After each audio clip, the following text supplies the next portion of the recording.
siendo las 11:04 y teniendo 18 personas en la sala de Zoom, y ahorita me confirman cuántas personas tenemos en YouTube. Pues quiero darles muy buenos días. Mi nombre es Carlos Mauricio Moreno, soy miembro del Regnum Christi y les doy la bienvenida a una charla más de Crescente. Crescente es un apostolado del Regnum Christi que busca llevar conocimiento a diferentes audiencias para que, como dice nuestro lema, seamos un cristiano más integral. Para mí es un verdadero placer estar acá para presentar esta charla, La bioética en un mundo agitado, la cual será dada por el padre Gonzalo Miranda, legionario de Cristo. El padre Miranda es una autoridad en el tema y con esta charla buscamos el poder acercar a cada uno de nosotros un tema tan importante como es la bioética. Es por ello que, además de haber convocado a nuestras audiencias naturales, en esta oportunidad hemos buscado que se vean esta charla universidades, médicos, abogados, entre otros, a los cuales agradecemos su participación. En este momento estamos transmitiendo vía Zoom, donde nos acompañan aproximadamente 20 personas, y en nuestra página de crescente.co y en su canal de YouTube, por un Crescente Integral, ¿cierto? Nos estarán pudiendo ver. Ambos salones podrán hacer preguntas. Desde YouTube lo pueden hacer a través del medio del chat, y los que nos acompañen en Zoom lo pueden hacer levantando la mano de viva voz o por el chat. El padre Miranda es licenciado en Filosofía y Teología de la Pontificia Universidad Gregoriana de Roma, doctor en Teología Moral de la Universidad Pontificia Regina Apostolorum de Roma. Hoy es decano de la Facultad de Bioética del Pontificio Ateneo Regina Apostolorum, profesor titular de esa misma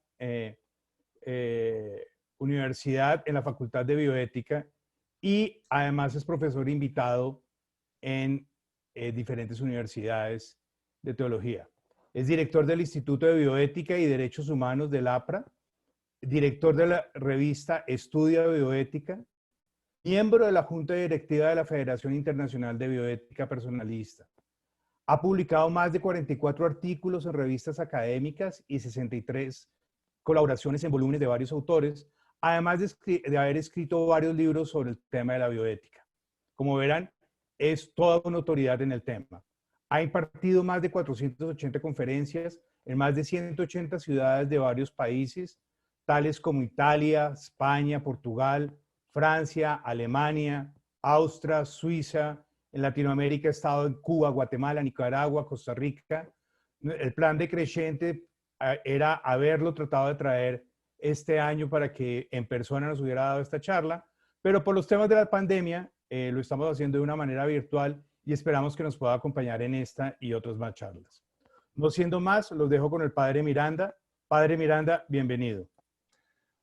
Bien hallados, un gusto estar con ustedes y agradezco muchísimo la invitación que me han hecho para dar esta pequeña charla de introducción a la bioética. Me ha alegrado mucho conocer la iniciativa llamada Crescente, porque estoy convencido de que tenemos que dar la batalla, no dar guerra, pero sí dar la batalla, sobre todo en el ámbito cultural, en el campo de la cultura, donde se juegan las ideas que van sembrándose y que van determinando luego los comportamientos de las personas, de las sociedades a largo plazo. El tema de la bioética, como ustedes saben, es un tema de grande actualidad. El grave problema del COVID, de la pandemia, nos ha hecho a todos tomar conciencia de qué importante es no solo la medicina y las medidas de sanidad y higiene, etcétera, etcétera, sino también las cuestiones éticas que tienen que ver con la medicina, con la intervención de los médicos, etcétera. Hay muchos dilemas éticos que se están jugando en torno al manejo de esta enfermedad. No me voy a meter ahora en ello. Tuvimos un seminario en videoconferencia en julio sobre esto y efectivamente ahí pudimos ver con diversos expertos de varios países cómo es importante la cuestión ética en esta situación, como en tantas otras. Hoy vamos a dedicar este rato a hablar de la bioética en general. No nos vamos a meter en un tema específico, aunque veremos algunos de los temas por los cuales emergió la bioética, surgió la bioética. Me voy a ayudar de una pequeña presentación con la cual voy a ir poniendo algunos esquemas que ayuden a seguir nuestra conferencia, nuestra charla más fácilmente. Le han dado este título a la charla y me parece súper oportuno. La bioética en un mundo agitado, agitado en tantos aspectos y en tantas partes, en todo el mundo, diría yo.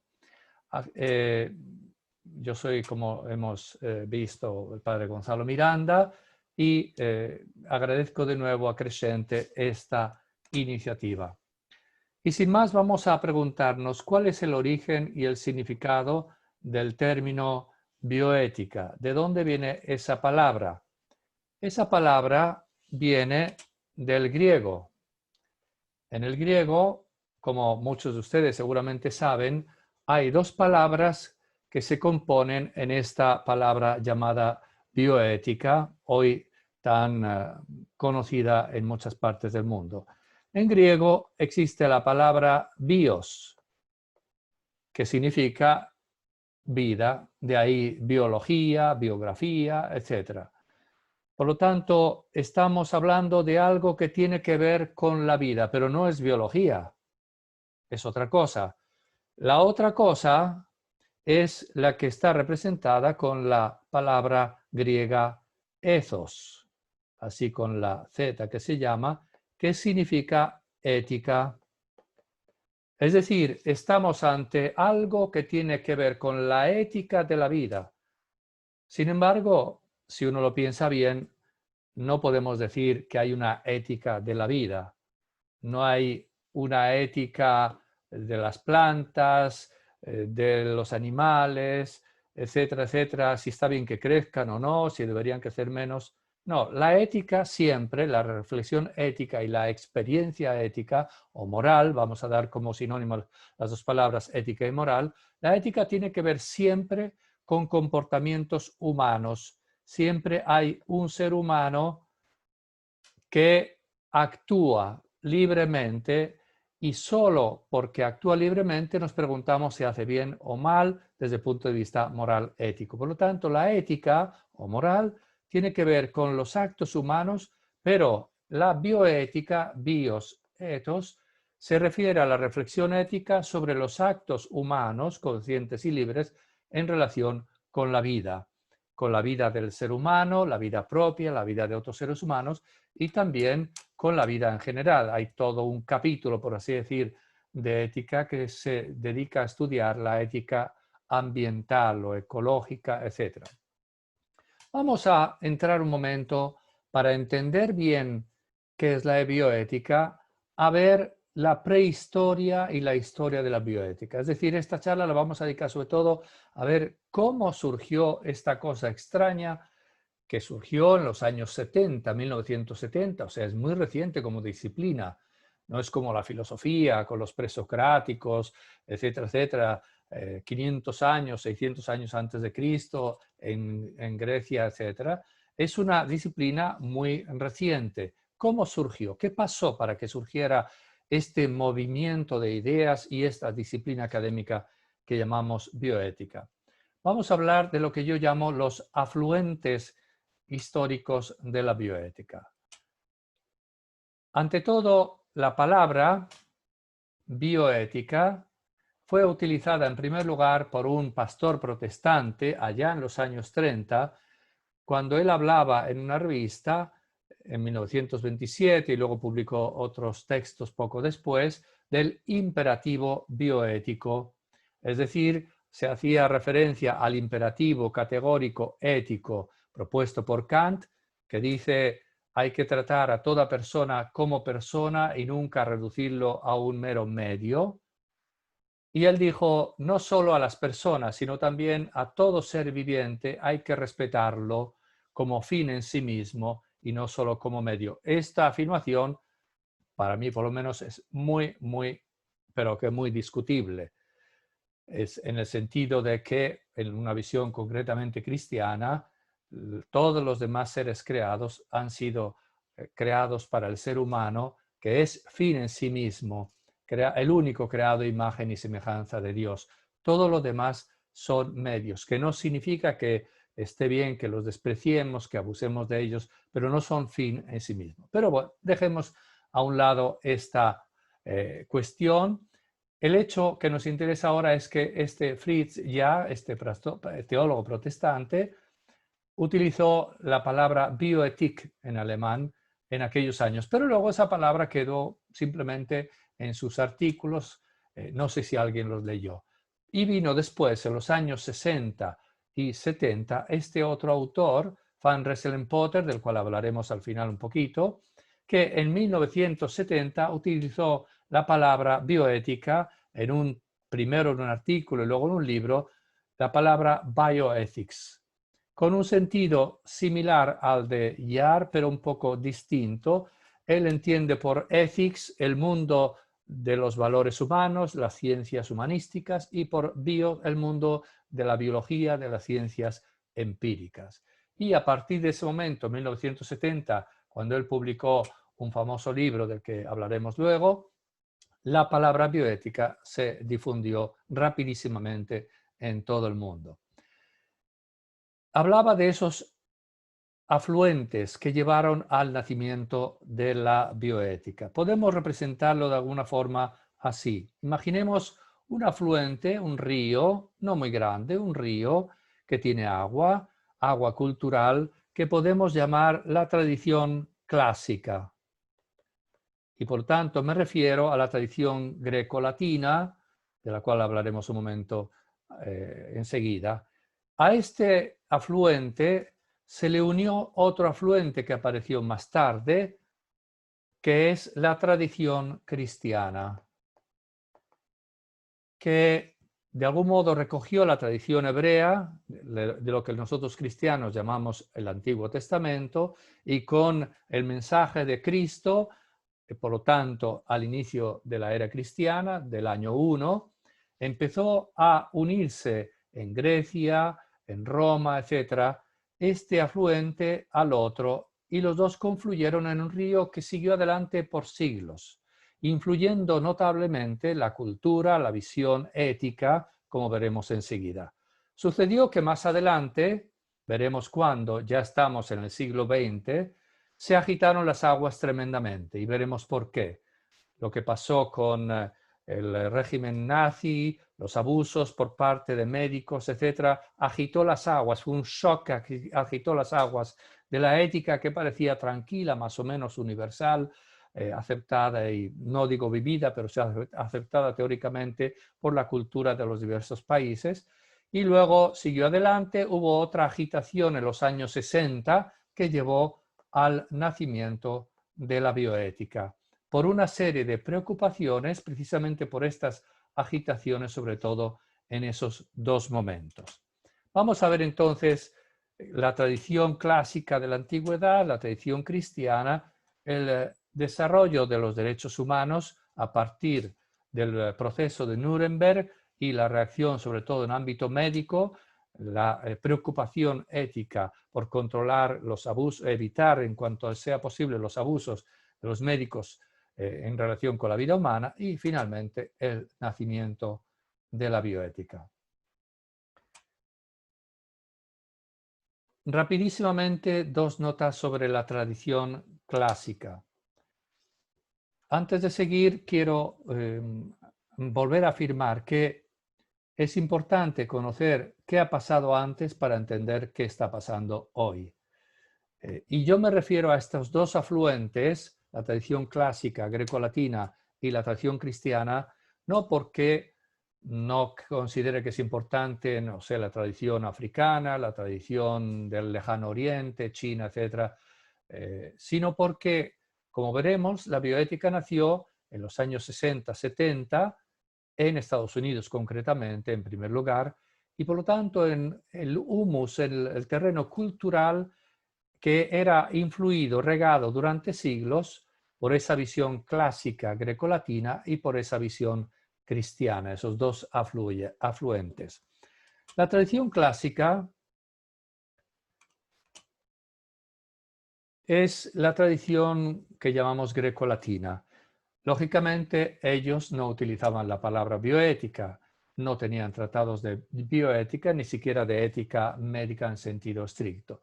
Pero sí encontramos de manera muy interesante a autores nada menos que como Platón, Aristóteles, que se refirieron, por ejemplo, Platón en República, Aristóteles en algunos textos, de temas que hoy llamamos temas de bioética. Aborto, Aristóteles decía, si una pareja, un matrimonio tiene un hijo cuando la mujer es ya bastante mayor, pensaba en los 40 años, debería abortar, pero hacerlo antes de que el feto sea sensible. Platón decía que si un niño nace deforme, sería bueno que la república, el magistrado, no lo educara o algunos interpretan no lo alimentara. En aquella época se daba también el infanticidio y algunos autores como estos dos tan importantes se referían a estos temas que hoy llamamos de bioética. Luego está, desde luego, la famosa escuela hipocrática con el juramento hipocrático de 560, 370 más o menos antes de Cristo. Y sabemos cómo este juramento hipocrático ha influido y todavía influye hoy muchísimo. Yo estuve una vez en una ceremonia muy bonita en una ciudad cerca de Roma, en Frosinone, donde los nuevos médicos que habían recibido la licenciatura en medicina juraban el juramento hipocrático, no lo hicieron en griego, pero con las mismas palabras de ese famoso juramento, que por lo tanto ha inspirado, ha de algún modo iluminado la ética médica y por lo tanto después la bioética durante siglos en la tradición de ese afluente que llamaba yo de la tradición greco-latina. Y ese juramento habla del médico que debe ser virtuoso, honesto, discreto, respetuoso, no codicioso, no debe aprovecharse de su situación cuando entre en la casa de un paciente, etcétera, etcétera. Y hace juramento de eso. Y también daba ese juramento algunas normas éticas concretas que son recogidas por la actual bioética. Decía que el médico no debe abortar, no debe aplicar lo que hoy llamamos eutanasia, no causar la muerte de una persona aunque se lo pida, etcétera, etcétera. Por lo tanto, toda esa traducción ayudó mucho en ese río a ir fecundando el terreno cuando naciera la bioética en la cultura que llamamos occidental. Está el otro afluente, el de la tradición cristiana. Y la tradición cristiana, soprattutto, nos presenta, ante todo, lo que yo llamo unos elementos fecundantes, como si fueran semillas que el Evangelio, extendido luego por los apóstoles y por las primeras comunidades cristianas en Corinto y en Atenas y en lo que es la actual Turquía, en Éfeso, en Roma, llegaron hasta España, etc. En todo ese mundo se fue difundiendo esta visión que se fue de algún modo juntando con la visión clásica, juramento hipocrático, etc. Algunos elementos fecundantes de esta visión judeo-cristiana que el cristianismo difundió, ante todo la dignidad y la igualdad de todos los seres humanos. Todos somos creados a imagen y semejanza de Dios. Y por lo tanto, si todos somos creados por el mismo Dios a su imagen y semejanza, primero tenemos una dignidad inimaginable de otro modo, a su imagen y semejanza. Y segundo, todos tenemos la misma dignidad, el sentido de lo que llamamos la dignidad universal de los seres humanos, que lógicamente a nosotros nos suena muy natural, pero en aquella época fue una auténtica revolución cultural. Todo el tema tan cristiano de la caridad desinteresada, amar incluso al enemigo, cuanto más a quien está necesitado de ayuda, el pobre, pero también el enfermo, el leproso, a ejemplo de Cristo, que curó a los enfermos, a los ciegos, etc. Todo el tema del concepto de la persona, el concepto de persona tan importante hoy en bioética, nace en la teología cristiana, los siglos 3, 4, cuando se trata de entender qué es eso de la Trinidad, tres personas, un solo Dios, y luego la encarnación de Cristo, una sola persona en dos naturalezas. Ahí se forja filosóficamente y teológicamente el concepto de persona que luego se aplica a todo ser humano por su dignidad sublime. Toda la visión judeo-cristiana de la unión espíritu y cuerpo, no somos solo materia, cuerpo, esto que se toca y se ve, sino somos también espíritu. Y no somos solo espíritu, que está como encarcelado en un cuerpo, como pensaba Platón, que pensaba en el alma como un timonel que está en la barca, dirige la barca, pero el cuerpo es la barca. No, no somos una realidad unitaria. Dios crea tanto el cuerpo como el alma, infundiendo el alma en el cuerpo. El tema de la sacralidad de la vida, solo Dios es Señor de la vida. Nosotros somos administradores de nuestra vida y de la vida de los demás. La medicina como diaconía, el contemplar la medicina no solo como un servicio digno, como proponía el juramento hipocrático, sino como un servicio como diácono, a ejemplo de Cristo médico, la figura de Christus medicus, Cristo que cura las almas, pero también incluso los cuerpos. Todo eso y muchas más cosas que podríamos ir citando, son como semillitas que fueron cayendo y fueron fructificando, madurando, y todavía tienen que fructificar y madurar. Hay muchas tareas pendientes. Pensemos en la aceptación del aborto, la eliminación de un ser humano no nacido es una tarea pendiente en nuestra cultura actual.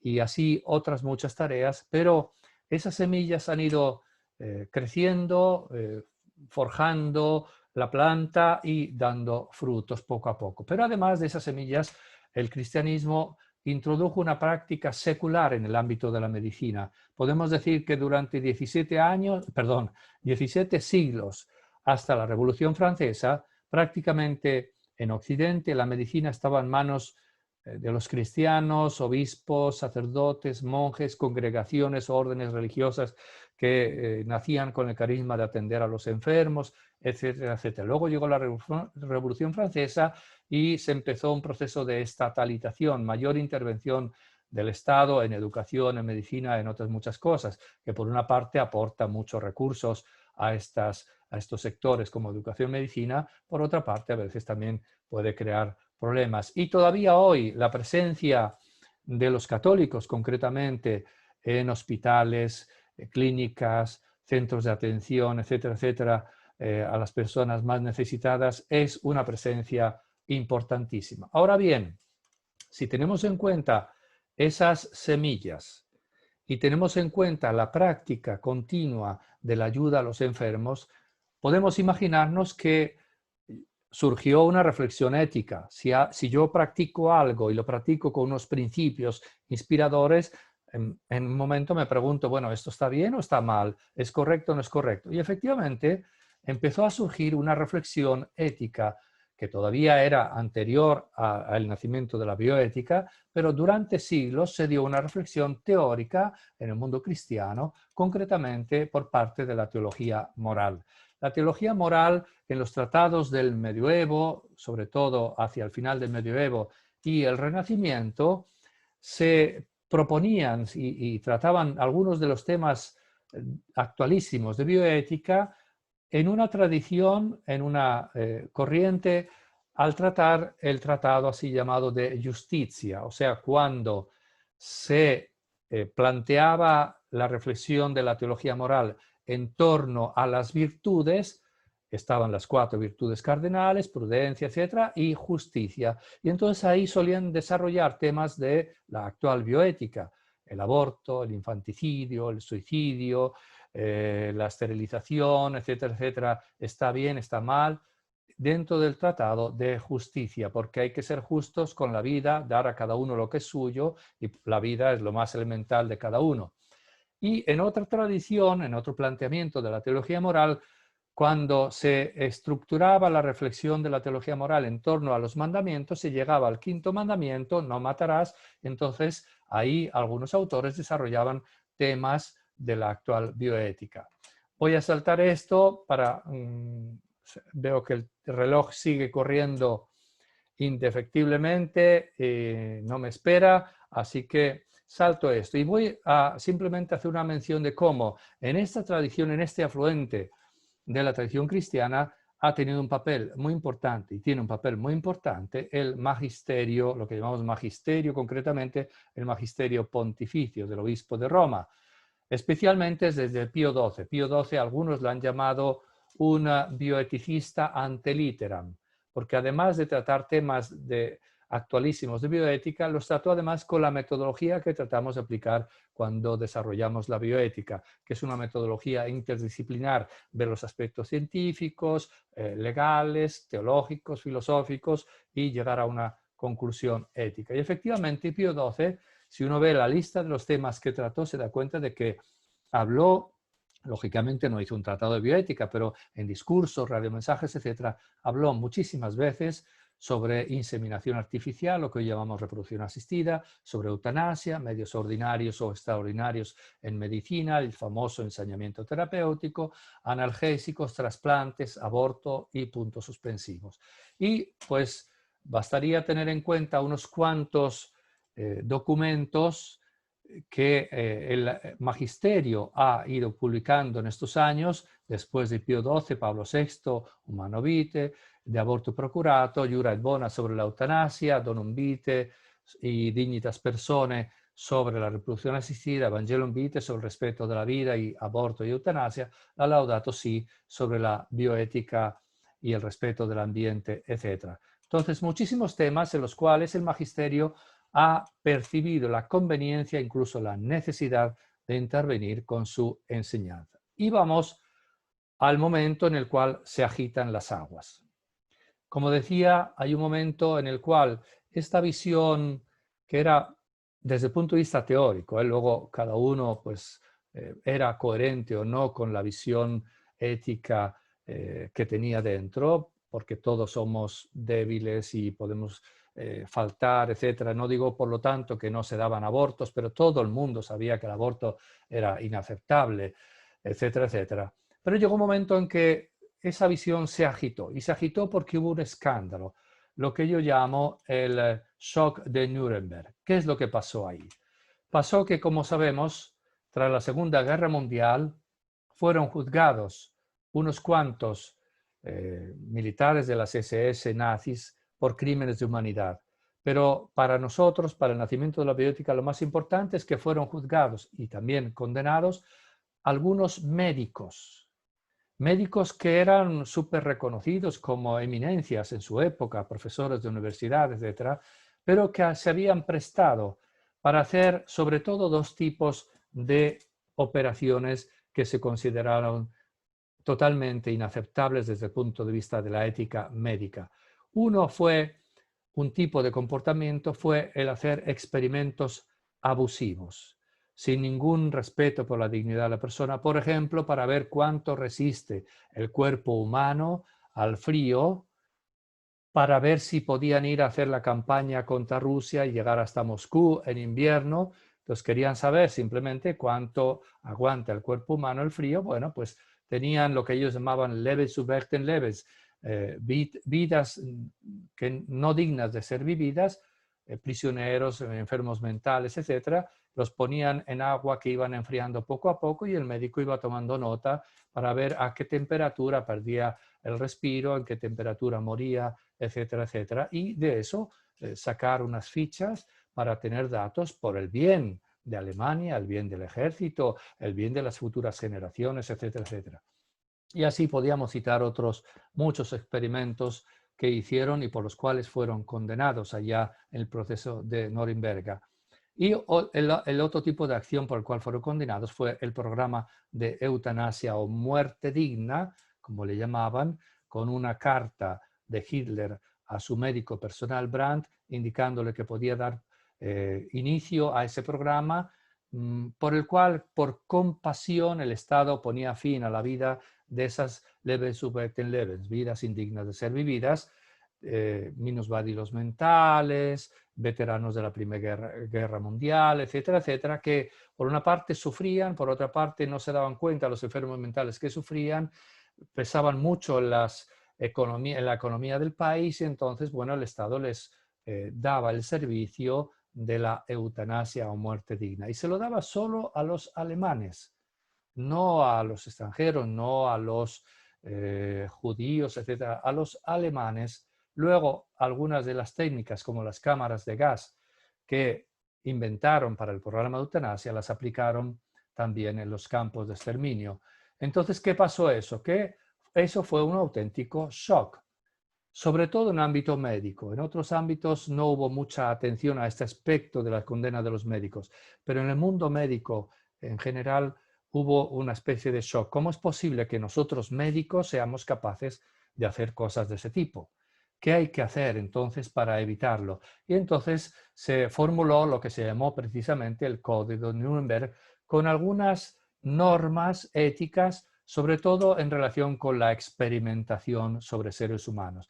Luego fue publicado en el 48 el documento de la Declaración Universal de los Derechos Humanos, que pone como uno de los primeros derechos el derecho a la vida, y luego hubo el Código de Ética Médica, que se ha ido renovando frecuentemente y que de algún modo pretende ayudar a los médicos a no cometer nuevamente esas tropelías, esos abusos que se descubrieron en el proceso de Nuremberg. Pero como veremos, la cosa no quedó ahí, sino hubo también otro momento en que las aguas se agitaron.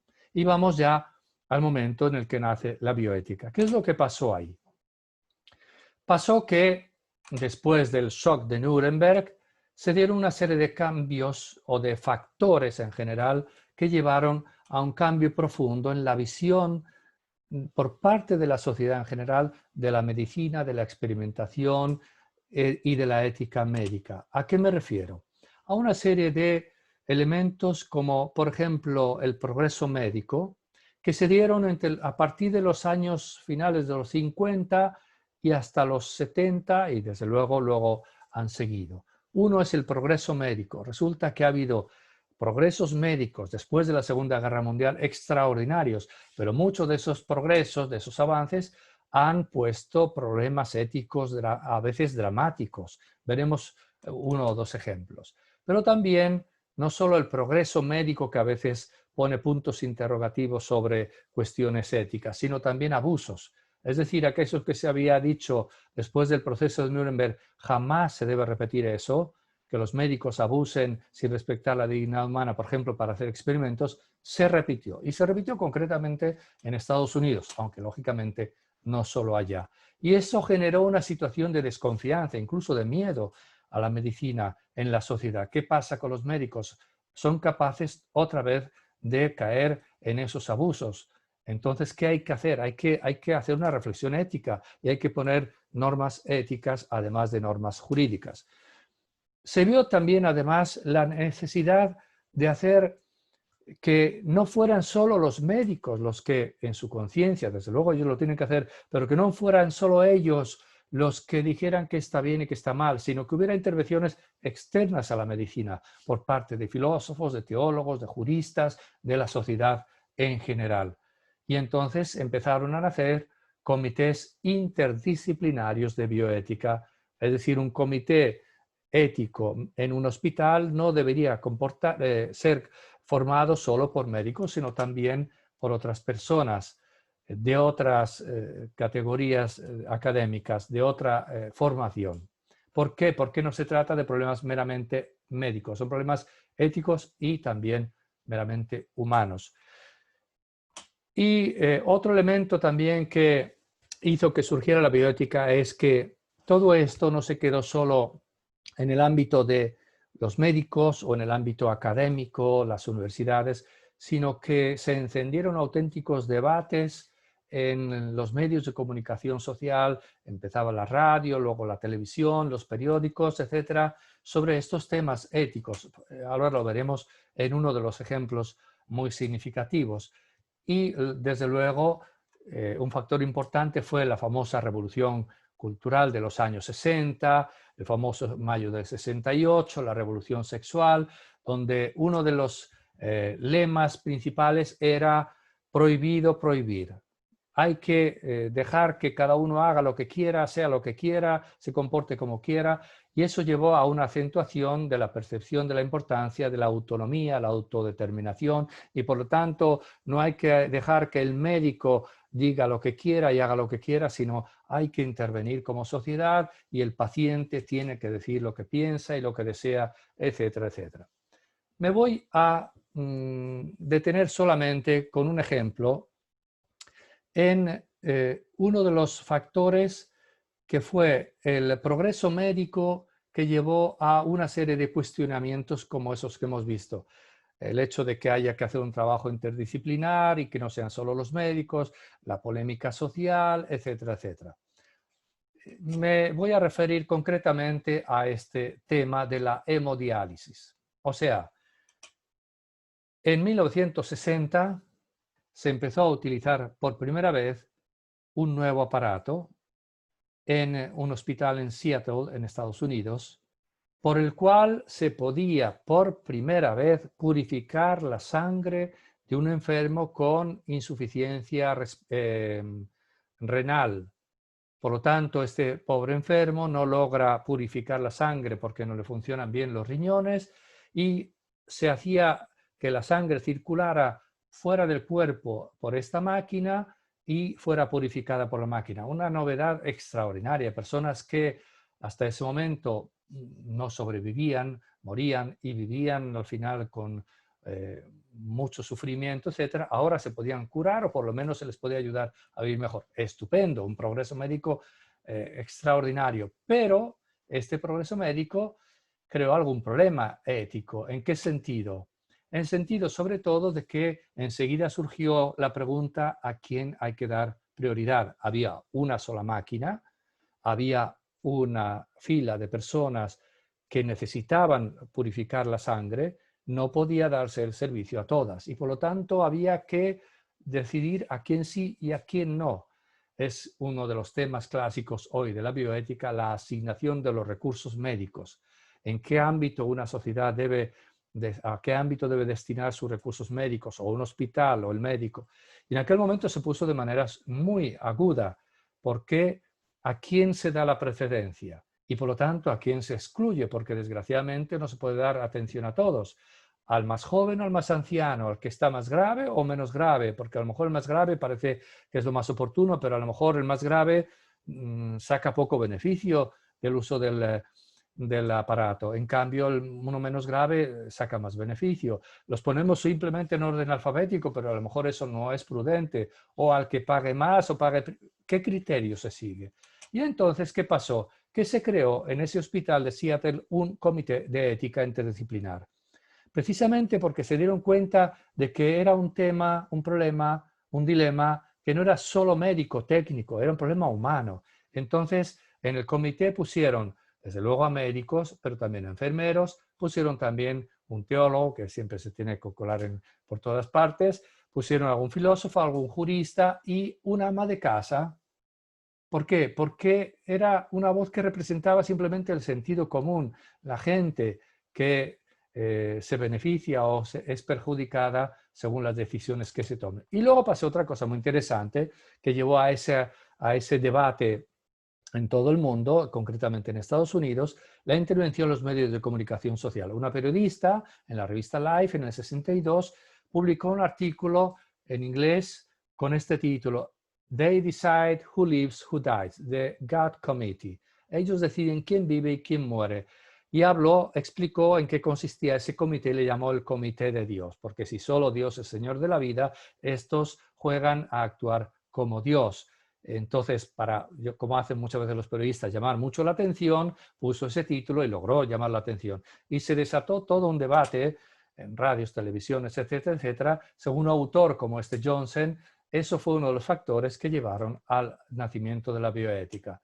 Entonces, si ustedes se fijan en ese ejemplo, y voy a saltar los demás ejemplos, encontramos ya muchos elementos de lo que hoy vemos que ha llevado al nacimiento de la bioética. un progreso médico o un abuso médico, pone dilemas éticos, hay que verlo no solo desde el punto de vista médico, sino desde otros puntos de vista. Por tanto, hay que crear grupos interdisciplinarios para que dialoguen entre sí, hay que poner normas, hay que exigir el cumplimiento de esas normas, hay que hacer una reflexión ética con grupos que se especialicen en esta materia, etcétera, etcétera. Y de ahí fue surgiendo la bioética.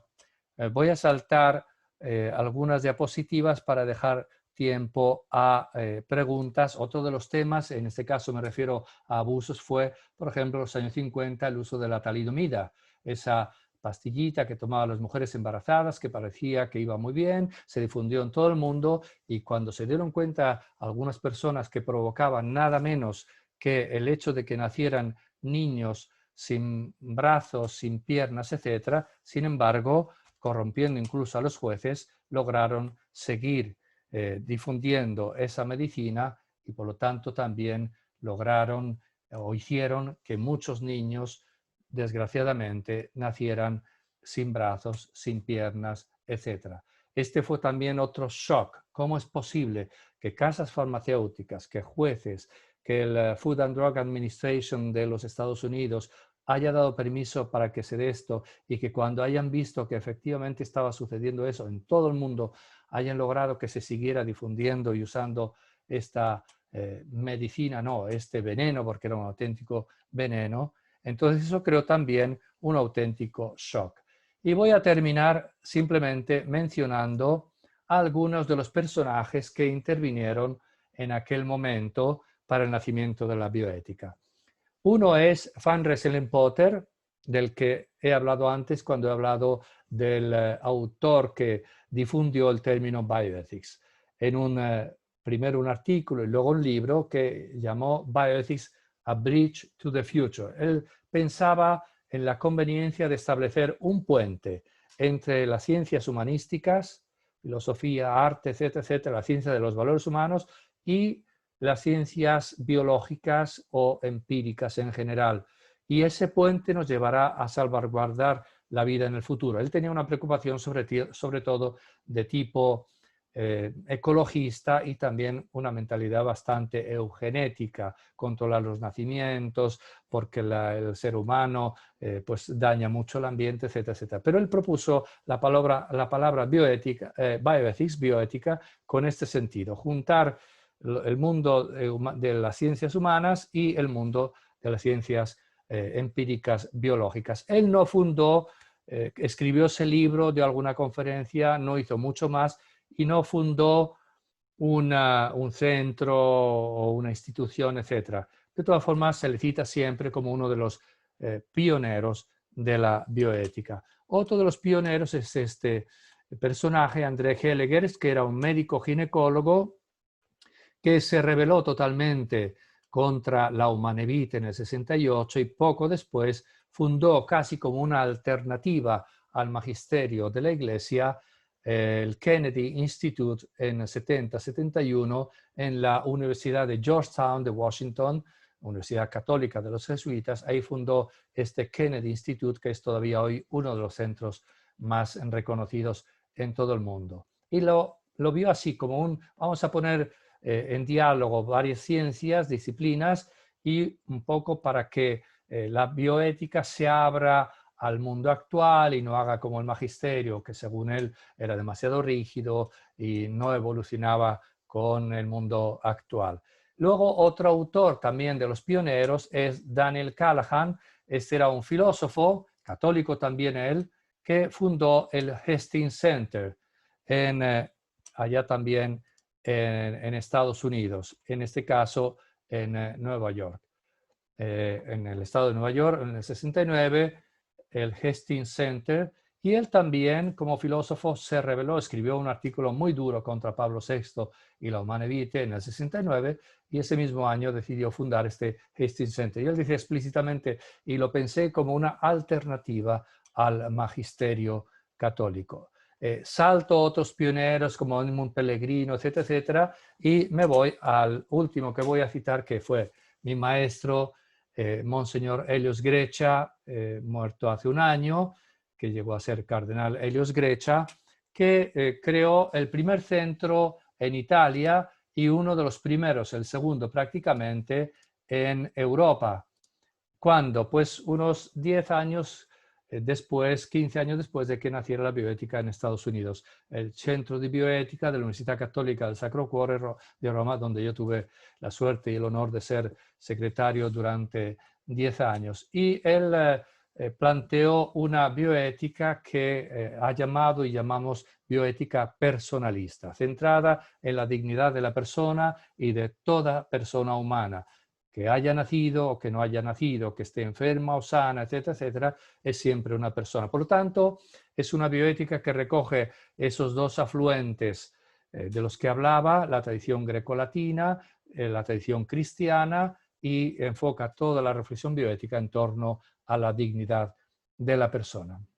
Bueno, yo con esto termino porque quisiera dejar un tiempo para preguntas y conversación entre todos nosotros, así que con mucho gusto estoy a su disposición. Nada más aprovecho de nuevo para agradecer a Crescente su amable invitación y bueno, creo que ahora podrán explicarlo un poquito mejor, pero que decir que hemos pensado en la oportunidad de tener otras conferencias parecidas a esta por el mismo medio en el próximo futuro, en octubre, 24 de octubre, si no me equivoco, etcétera, etcétera. Así que muchas gracias y doy la palabra al moderador. Padre, muchísimas gracias por esta conferencia, creo que muy enriquecedora y nos da los primeros pinitos sobre cuál es el inicio de la bioética. Creo que hay muchísimo para profundizar de su mano y como usted lo dijo, la idea es poder dar otras charlas con usted a través de Crescente. Hay muchas preguntas, nos acompañan más de 70 personas en YouTube, 19 en Zoom y no tengo el dato de los que se han conectado a través de la página www.crescente.co, pero voy a empezar a decirle las preguntas, pero dos de las personas que están en la sala de Zoom nos han enviado preguntas y tienen la oportunidad, si ustedes así lo quieren, ¿cierto?, de hacérselas directamente al padre. Entonces, no sé si Jorge o la otra persona que había, que nos había enviado preguntas a través del correo, no sé si se las quiere hacer. Gloria Martínez, si quieres, Jorge, puedes quitar el mute de tu... Perfecto, Hola, ya te... buenos días. Muchas gracias, padre, por iluminarnos con este tema. Yo soy profesor universitario en el área de la salud, soy periodoncista, y yo noto en las juventudes mucho relativismo alrededor de temas bioéticos, aborto, eutanasia, etcétera. Y pues desde nuestro fundamento cristiano, en las universidades no podemos hacer directamente un direccionamiento de esos estudiantes, pero ¿de qué manera podemos orientar alrededor de ese tema sin apabullarlos? Bueno, a lo mejor alguna vez viene bien apabullarlos. No, bromeo. Voy a tratar de ser muy rápido en las respuestas porque muchas veces tiendo a alargarme y hacer otra conferencia. Voy a ser sintético y por lo tanto la respuesta no será del todo completa. Yo veo lo siguiente, efectivamente hay una mentalidad relativista, incluso por algunos defendida, teorizada como la mejor mentalidad desde el punto de vista filosófico, etc. Por lo tanto, eso está súper extendido. Creo que, por lo menos para ayudar a las personas, hay que hacer las siguientes operaciones culturales. Uno, recoger datos, informaciones, hechos que ayuden a las personas a ver ciertas cosas que están ahí. La realidad es real. Por ejemplo, un tema que podríamos tratar en el futuro podría ser desde cuándo el ser humano es ser humano, desde la concepción, 3 meses después. Yo no puedo hablar de eso simplemente con teorías, hay que ver datos y por lo tanto los datos me los ofrece la embriología, no la teología, no la filosofía, la embriología. Primero, datos. Segundo, una operación cultural que yo creo que es muy interesante es hacer ver las autocontradicciones que muchísimas veces la persona que dice que todo es relativo, que cada uno puede pensar, desde luego pensar cada uno lo que quiere, lo que pueda, pero que cada uno puede hacer lo que quiera, si uno identifica algún valor que estas personas tienen como valor importante, a veces casi absoluto, que lo tienen, porque todos tenemos algún valor o principio que para nosotros es importante, y le pone el mismo razonamiento que hacen ellos sobre otro tema en función del suyo, se da cuenta de que, ah, caray, no, ahí no. Yo me acuerdo, estaba hablando con una persona y decía, oye, Gonzalo, pero es que todo es relativo. Antes el matrimonio era entre un hombre y una mujer, pero ahora ya es otra cosa. Entonces yo al día siguiente, con unos amigos, una comida, dije, oye, y lo que decías ayer me pareció muy interesante. Yo sabía que él era muy sensible a la pena de muerte. Y le dije, oye, si es verdad lo que tú dices, que todo depende de la cultura, que la cultura antes veía el aborto como negativo, ahora no, y por lo tanto antes estaba mal, pero ahora está bien. Le dije, oye, pues resulta que antes estaba mal la pena de muerte, perdona, estaba bien la pena de muerte, ahora está mal, pero en algunos países la pena de muerte es aceptada. Si haces una encuesta en Estados Unidos, una buena parte de la gente, y no solo gente ignorante, mucha gente está de acuerdo con la pena de muerte. Luego supongo que como todo es relativo, tú estarás de acuerdo que en esa cultura está bien la pena de muerte. Ah, no, no, no, no, ahí no, porque la pena de muerte, ah, ahí no. Entonces lo ves, no todo es relativo. Según tú, la exclusión de la pena de muerte no se debe discutir, o mejor, se puede discutir, pero no se debe aceptar. Luego tú mismo te contradices, no es verdad que todo es relativo. Tú has encontrado un valor absoluto, a ver, vamos a razonar a ver si te demuestro que este otro valor, como el respeto de la vida del no nacido, también es absoluto. Y una tercera operación que creo que es muy eficaz, que es un poco de retórica, pero que funciona porque es ayudar a razonar, es hacer ver lo que llamamos la reductio ad absurdum. O sea, vamos a ver, si tú tomas tu razonamiento y lo aplicas coherentemente, y de manera honesta a otras situaciones, te das cuenta que llevas a situaciones simplemente absurdas. Absurdo que no significa algo difícil, no, es que es simplemente que no se puede dar. Por ejemplo, esto, bueno, sabemos los clásicos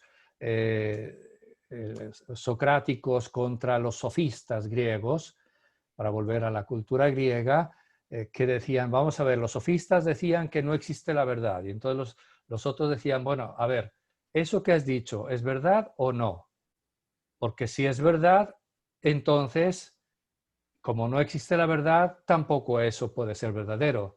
Si tú dices que sí es verdad, que no existe la verdad, entonces por lo menos existe una verdad, la tuya, y por lo tanto la afirmación es falsa. Y es relativamente fácil llevar a la persona a ver que si acepta este principio como el relativismo, el escepticismo radical, no existe la verdad, o toda verdad es relativa, o toda verdad cambia en el tiempo, por ejemplo, toda verdad cambia en el tiempo. Bueno, pues a lo mejor eso que dices un día cambiará y un día será verdad que ya no cambia la verdad en el tiempo. Entonces, es relativamente sencillo ayudar a las personas a darse cuenta de que se han metido por un callejón sin salida y que por lo tanto ese callejón es un callejón equivocado, tienen que volver y buscar otra vía. No sé si con eso he respondido, pero no me alargo más. Muchas gracias, Jorge. Padre, muchísimas gracias por su respuesta. Gloria, si quieres hacernos tu pregunta, pero antes le digo, Padre, nos están acompañando desde Venezuela, nos están acompañando en Colombia, desde Pereira, desde Santa Marta, desde Manizales, claro que desde Bogotá y Chía, y tenemos cada vez más personas conectándose a este live. Gloria, por favor, adelante. Muchas gracias. Buenos días, padre. Tuve la oportunidad de seguirle en el webinar que hubo en el mes de julio, concretamente con lo de la investigación clínica, y yo he sido docente invitada en los cursos de bioética de pregrado y posgrado en la Bolivariana. Mi pregunta concreta es, ¿qué tipo de interpelaciones deben hacer los bioeticistas a los hombres de ciencia, a los científicos en su, yo voy a decir, loca carrera por llegar primero a descubrimientos científicos que hoy en día tienen un valor más que todo es económico, porque no piensan en el bien común. Entonces, ¿qué hitos o qué les debe señalar la bioética para que se siga considerando en especial el valor de la persona, la dignidad humana?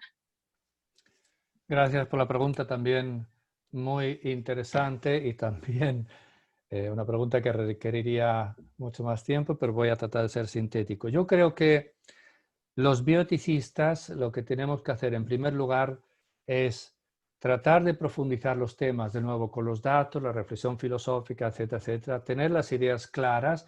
Hay márgenes de grises, no todo a veces es negro o blanco, etcétera, pero aclararnos bien las ideas, trabajando seriamente, personalmente y en grupo de manera interdisciplinar.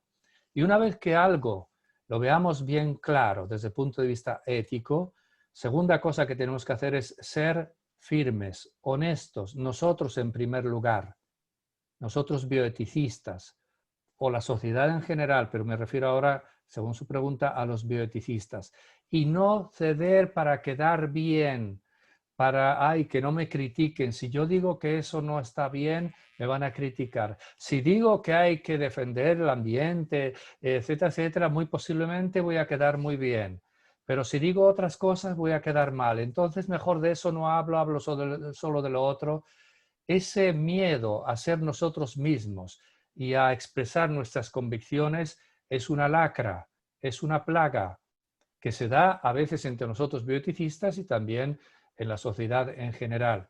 Entonces, otra segunda cosa, además de estudiar las cosas a fondo y llegar a convicciones, es exponer valientemente, lo digo porque hay veces que hace falta valor. No deberíamos ni siquiera tener que decir eso, pero a veces hace falta mucho valor para salir al público y decir ciertas cosas. Pero hay que ser valientes. Desde luego, cuando hablo de honestidad no me refiero solo a la valentía, sino también a no venderse. Hay un artículo de un autor americano que habla de Permission Office y hace un análisis de cómo ciertos grupos, instituciones de bioética se venden a casas farmacéuticas o a los políticos, que también habría que hablar de ellos, etcétera, para decir, vamos a hacer una comisión que estudia este tema con el propósito luego de aprobar lo que pretenden hacer o lo que hacen, pero con un documento así muy articulado, con 200 páginas, todo muy razonado, para total al final decir lo que los políticos o los farmacéuticos o el poderoso de turno quiere que digamos. Y esto se ha visto que se convierte también en una auténtica plaga, porque llegan financiamientos a lo mejor no que te paguen por eso, pero te pagan los honorarios por haber hecho el estudio, etcétera, y unos honorarios extremadamente generosos. Entonces, no solo miedo, sino incluso a veces una auténtica deshonestidad al afrontar estos temas para dar gusto a los demás o para darse a gusto a sí mismo con el dinero de los demás, lo cual es igualmente grave. Entonces yo creo que tenemos que hacer esas dos cosas, ser estudiosos, sinceros, etcétera, críticos, ser honestos y ser valientes. Y tercera cosa, saber que, como hemos visto en la historia, por eso es importante recorrer la historia, no basta apelar solo a las conciencias. Cuando se trata de un tema que queda en una acción humana, que queda en mí mismo, es mi conciencia la que tiene que decirme si está bien o no. Pero cuando se trata de una acción mía que hace bien o mal a otra persona, debe intervenir también el derecho positivo. Yo no puedo decir, bueno, a ver, yo tengo la convicción de que robar está bien, corromper al político no está del todo mal, porque al fin y al cabo, esa es mi conciencia y por tanto déjenme en paz que yo sea corrupto. No, me perdonas, tú, allá tu conciencia, si está oscurecida, allá tú, pero la ley te va a exigir que no corrompas al político o que tú, político, no corrompas. Y lo mismo en el ámbito de la bioética.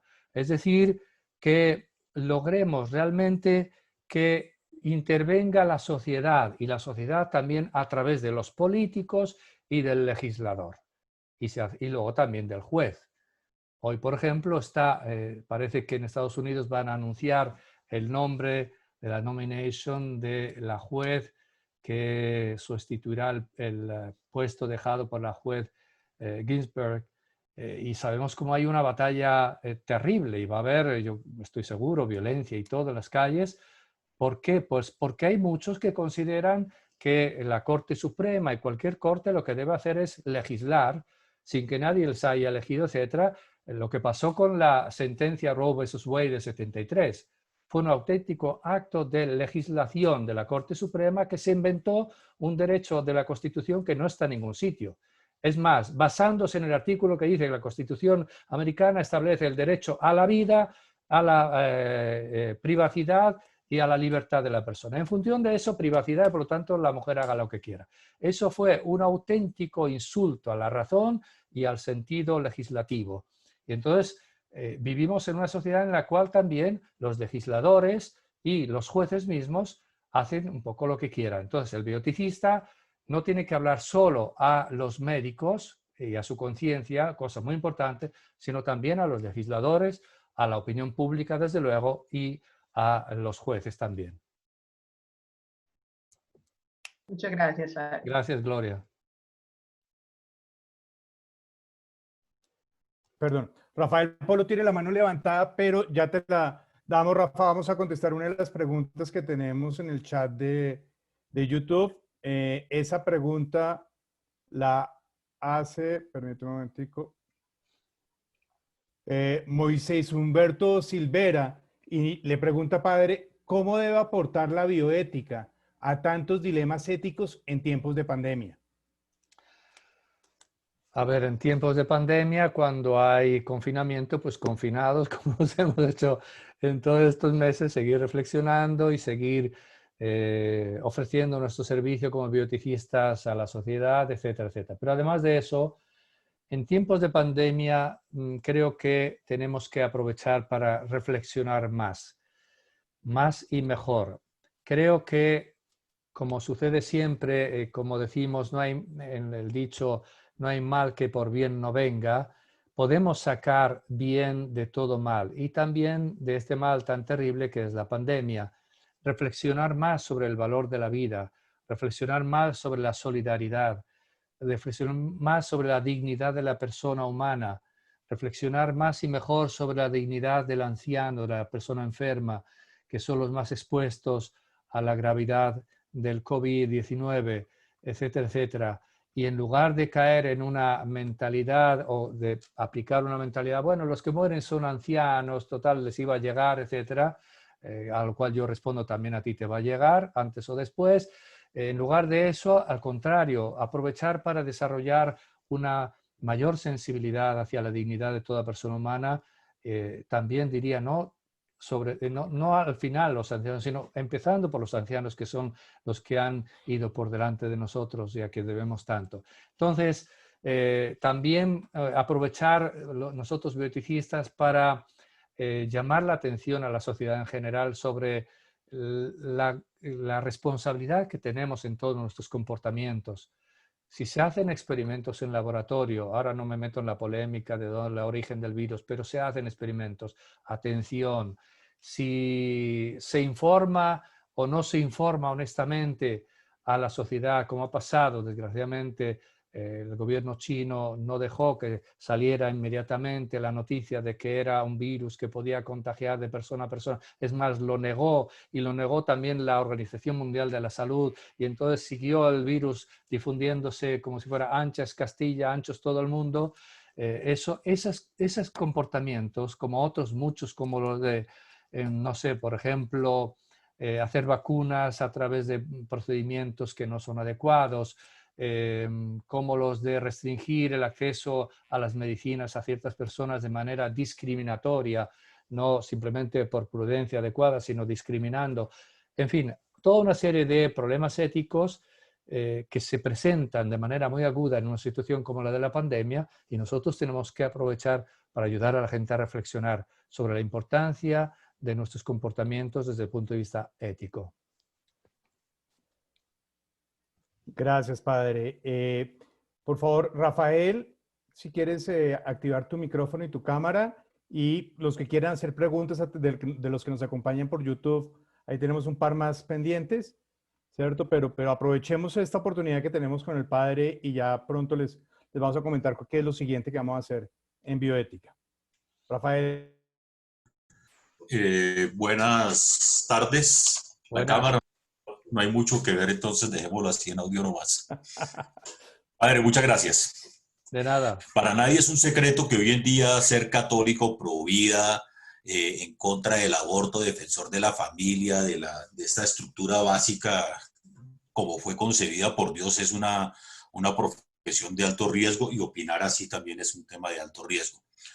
Las instituciones del Estado, con base en las respuestas que he dado ahorita, pues claramente están permeadas por intereses que son contrarios a todos estos valores y a todos estos principios. Uno podría decir que tiene dos frentes de acción para trabajar, uno que es el hogar y la familia, y el otro la academia.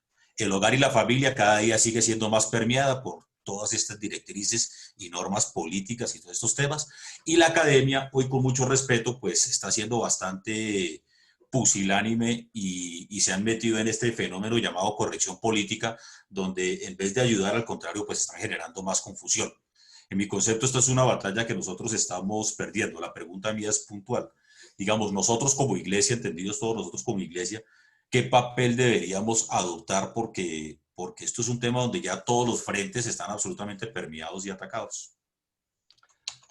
Gracias por la pregunta, súper interesante también. A ver, familia, desde luego, academia, pero yo añadiría por lo menos otros dos factores. A lo mejor por academia entendía también la escuela, pero la escuela desde la primísima infancia también está haciendo una labor, tiene un papel importantísimo en el presente y futuro de nuestras sociedades, también influye en la familia, influye en todo.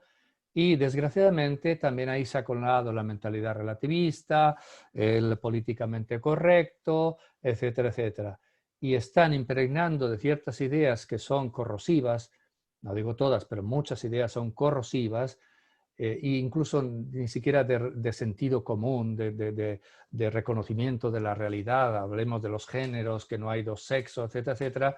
Y están intoxicando a nuestros niños y a nuestros adolescentes, y luego en la academia también a los jóvenes y adultos. Y otro factor también muy importante es el de los medios de comunicación, donde también ahí sabemos que muchas veces se venden al primer postor o al mejor postor, al partido que financia más, a la empresa que financia más, la publicidad, etcétera, etcétera, y se ponen de rodillas simplemente haciéndose eco de lo que ciertos grupos de poder económico, político, etcétera, dicen. Haría una reflexión sobre el término corrección política, politically correct. Si uno reflexiona bien en qué consiste eso, se da cuenta de que es sumamente denigrante, y hay que decirlo a las personas. Si tú tienes esa mentalidad de lo políticamente correcto, eres una persona que no tiene espina dorsal. Y por eso te adaptas a cualquier cosa, eres como de goma, porque no tienes espina dorsal. Y eso es una de las manifestaciones más graves de la indignidad humana, el ceder a todo con tal de que hablen bien de mí, de que no se metan conmigo, de hacer, como dicen aquí en italiano, la bella figura, aparecer muy moderno, etcétera, etcétera. Eso es denigrante, reconócelo, es denigrante, no te rebajes. Tú no tienes ideas, no tienes convicciones, tú te adaptas a lo que llegue, como la veleta, por donde va el viento, allá apuntas tú. ¿Qué dignidad humana es esa? Antes que dignidad cristiana, etcétera, dignidad incluso humana. Entonces yo creo que nosotros católicos, bueno, espere, se me ha olvidado otra categoría importante, que es la de nosotros los curas, que influimos también mucho y que quizás no siempre somos suficientemente ni preparados, no estamos suficientemente preparados en estos temas concretamente, ni somos suficientemente firmes y honestos y valientes, y entonces nos callamos, no decimos nada o nos atenemos a lo políticamente correcto. ¡Ay, que no se vayan a ofender! ¡Ay, que no me den un periodicazo! Pues yo te daría con el periódico, pero así en la cabeza, y si puedo con un periódico, el iPad, así que se rompa en tu cabeza Porque sobre todo tú, sacerdote, no puedes comportarte de este modo. Tú que eres un heraldo de la palabra de Dios, que debe ser amarga por dentro y ser como el sal en la tierra, el sal de la tierra, etc. Y tú estás traicionando tu misión. Y si digo tú sacerdote, párroco o profesor, digo también tú obispo. Y no me importa si eres cardenal, tú también tienes que ser valiente. Es más, me importa si eres cardenal, tienes todavía mayor deber, que además llevas lo que se llama la púrpura, el rojo, color rojo como símbolo de que estás dispuesto incluso a dar tu sangre por Cristo y por los demás. Entonces, todos los católicos tenemos que sentirnos llamados a trabajar en esta guerra cultural, que es una guerra de largo plazo, poco a poco, cada uno con sus medios, sus posibilidades, etcétera, sin ceder al miedo, mucho menos cediendo a intereses espurios, como puede ser la fama, como puede ser el prestigio, como puede ser el dinero, como puede ser subir en la carrera médica, carrera sacerdotal, si es que se puede hablar, pero sí hay algunos que a lo mejor están pensando en la carrera, llegar a ser por lo menos monseñor. Eso es una denigración también desde el punto de vista humano, no digamos cristiano. Entonces, evitar todo eso, ser valientes y al mismo tiempo también ser respetuosos. Ser valiente no significa que yo tengo que insultar, ofender. No, eso no es cristiano. Pero sí es cristiano decir, como dice Jesucristo, sí, sí o no, no. Todo lo demás, dice, viene del diablo. Y cuando hay que decir no, pues es no, teniendo en cuenta que detrás de un no, el no al aborto o el no a la eutanasia es sí a la vida. Y el no, por ejemplo, al matrimonio entre personas homosexuales en realidad es decir sí al verdadero matrimonio, que es una institución social y también para nosotros eclesial, que no es simplemente que dos personas se quieren y viven juntas, no, es una unión muy específica que puede ser procreativa y por eso la sociedad le da unos derechos y unos deberes especiales, etc. Entonces, no es que yo diga no al matrimonio homosexual o no al aborto por decir no, no, es que estoy diciendo sí es. Estoy afirmando valores importantes, los estoy proponiendo. Nunca debo imponerlos, pero siempre debo ser capaz de proponerlos. Gracias, padre. Una última pregunta de Luis Alberto Garzón. Le pregunta, después de la publicación del libro blanco para la promoción de los cuidados paliativos por la agencia pontificia PalLife, ¿qué ha seguido? ¿Cómo integrarse a esa red? Bueno, la verdad es que no he buscado todavía cómo integrarse a esa red, etcétera. Si se refiere, Alberto, a lo mejor él nos lo podía explicar un poco más. Si se refiere al último documento, porque no he entendido muy bien, ¿al último documento de la Congregación para la Doctrina de la Fe o es otra cosa? Él está por YouTube. Entonces él nos dice que desde de la agencia pontificia PalLife. La Pontificia Academia para la Vida debe ser. Ok. Sí, bueno, la Pontificia Academia para la Vida es, como el nombre dice, una academia con académicos que dialogan, estudian temas, etcétera, y proponen tanto a la Santa Sede, al Santo Padre y a los dicasterios de la Curia Romana documentos, reflexiones, etcétera, como también al público. Y no se pertenece, eso de cómo adherir no es que uno se inscriba, no es una asociación abierta en ese sentido, sino que el Santo Padre nombra a los académicos, que son dos círculos, académicos ordinarios y extraordinarios, etc. Lo que sí es interesante es tenerlo en cuenta, está el sitio academiavita.org y ahí publican cosas muy interesantes, etcétera, etcétera. Y entre esos documentos han salido documentos muy importantes sobre muchos de los temas que la bioética trata hoy día. Últimamente han afrontado temas novedosos de frontera como la inteligencia artificial, etc. Entonces, es una institución de la Santa Sede que no es dicasterio, o sea, vamos a decir, lo que publica la Academia para la Vida no es magisterio, no tiene que ser aprobado por el Santo Padre o por la Congregación para la Doctrina de la Fe, etc. Pero, desde luego, es una institución que vale la pena seguir de cerca. Y se puede hacer en Internet, suelen publicar sus documentos en varias lenguas, entre ellas el español. Espero haber Muchas respondido. gracias, padre. Como les había dicho, la idea, y el padre lo anunció, la idea es poder hacer seguir con estas charlas.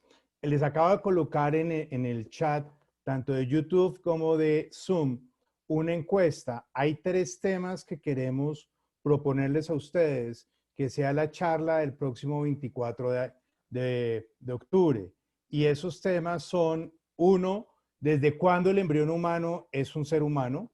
El segundo, dignidad y misterio de la sexualidad humana. Y tercero, la ética de la reproducción asistida. Entonces, queremos ver cuáles son sus intereses, qué es lo que más les llama la atención. Los 3 son muy importantes y muy seguramente los iremos desarrollando en estas charlas, pero en esta oportunidad quisimos preguntarles a ustedes cuál es el que quiere ser el próximo. Yo los invito a que a través de ese link lo pueden votar y decirnos cuál es el que quiere y les estaremos anunciando cuál será el ganador. Y además esa última charla, la que les digo de la ética de la reproducción asistida, va muy en línea de una última pregunta que hicieron, la hizo Patricia Ordóñez, que dice: yo ya soy abuela y veo que hoy en día se habla mucho de la inseminación artificial. ¿Qué opina de eso? Entonces creo que ahí está, es uno de los temas que vamos a ver en este ciclo de charlas. Entonces, Patricia, te invito a que estés muy en contacto con Crescente a través de la página o a través de los chats para que pues veas cuando programamos esa charla. No sé, padre, ya unas palabras para despedirnos. Ya son las 12:20 en Colombia, 7:20 en Roma. No me queda más que agradecerle su tiempo, su interés, su disposición para esta charla. Fue todo un éxito. Más de 70 personas en YouTube, más de 70 personas en nuestra página de Crescente.co, más las 20 personas que tuvimos en Zoom. Creo que fue un éxito y esta es la primera de muchas. Padre, por favor, unas palabras. Sí, bueno, nada más desde el punto de vista práctico, aclarar por si no lo tienen claro, que el hecho de que escojan uno de esos 3 temas no significa que los otros los excluimos. Es un orden como de precedencia. Y si luego vemos, pues podemos volver a proponer otros temas, pero desde luego esos 3 temas los podemos desarrollar y me parecen muy, muy interesantes e importantes. Y agradecer a Crescente esta invitación y sobre todo lo que están haciendo y más aún lo que van a hacer, porque estoy viendo que hay energía, hay entusiasmo, hay conciencia de la importancia de la guerra cultural en la que tenemos que poner todo lo que esté de nuestra parte. Enhorabuena por el éxito de esta iniciativa y me parece que quedaríamos para, si no me equivoco, para el 24 de octubre, también sábado. Y ustedes ya lo anunciarán por los canales oportunos, así que si Dios quiere, nos podremos, si Dios quiere y si ustedes también, lógicamente, nos podremos ver la siguiente vez para charlar sobre estos temas. Padre, muchísimas gracias. Una Que feliz Dios les noche. bendiga. Bueno, que estén muy bien a todos los que participaron. Muchas gracias. Muchas Adiós. gracias, padre. Dios lo bendiga.